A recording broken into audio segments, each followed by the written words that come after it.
Guys, and welcome back to this channel. In this video I'll be showing guys how you can pixelate your videos using the Mosaic filter on CapCut PC. Well, like the effect, sorry. To do so, you are going to simply select the effects button and you're going to select video effects. Then you are going to simply select the comic page right here, and here is where the Mosaic filter effect is.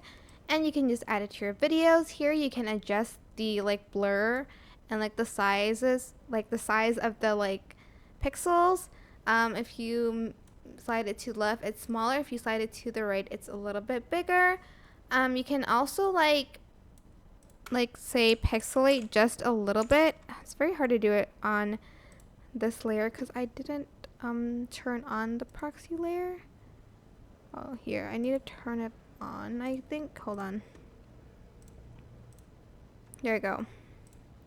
Just gonna copy and paste this and have it with the Mosaic effect. Create compound clip, go to mask, and for instance you want to just blur a little part of it. So you're just going to drag the blur where it is. Make sure it's aligned with your video though on the background, so it looks more accurate here, I guess. That's basically it. I hope this tutorial was helpful for you guys. Don't forget to like, comment, share, and also subscribe to this channel if you haven't done that already. If you have any questions, just leave it in the comment section down below and I'll try my best to answer them all for you guys. And if you found this video helpful, please click the thanks button above the description box down below. Thank you so much for watching. Bye!